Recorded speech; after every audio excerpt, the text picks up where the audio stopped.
नमस्कार एटा गोटे अलग प्रकार चूल्ही एथिरे कुंडा देले जाइए जड़े कुंडा कहले आपण मैंने बुझीपारे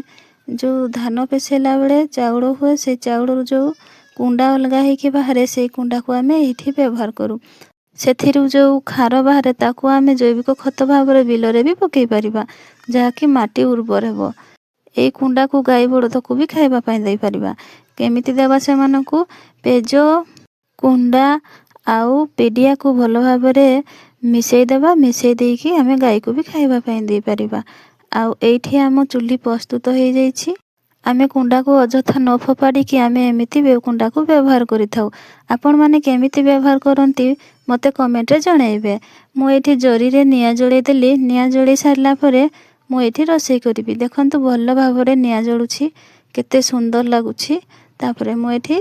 भात रोषेई करिबी भात भी अल्प समय मध्य रे हे जिवो कम काठरे चुलीटी बहुत सुंदर जळुछि तापरे एठी आम छेली छुआटे भी पाठ पढ़िबा पई आसुछि देखंतु छुआ मान को केते जे हैरान करूछि से दिन आमे आनिला बेले भी बहुत हैरान करथला आउ तापरे से पारा को भी दौड़ौछि देखंतु पाराटी खुद खाउछि ताको खुद खाइबा पई भी दउनी एता पछा पछा ही दौड़ौछि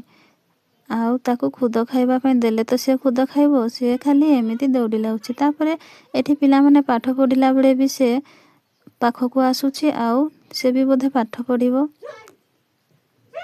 छेली छुआटी पिलामानंको पाखको ही जाउछि सेथिपई से माने टिके टिके काखै दउछंती समस्त काखौछंती छाडी दियो कहला परे भी से माने नेकी काखौछंती। भिडियोटी भलो लागले लाइक कर दियंतु आमर प्रत्येक दिन एमिति भिडियो देखिबा पई आम चैनल को सब्सक्राइब करंतु। रहिली जय जगन्नाथ बाय बाय।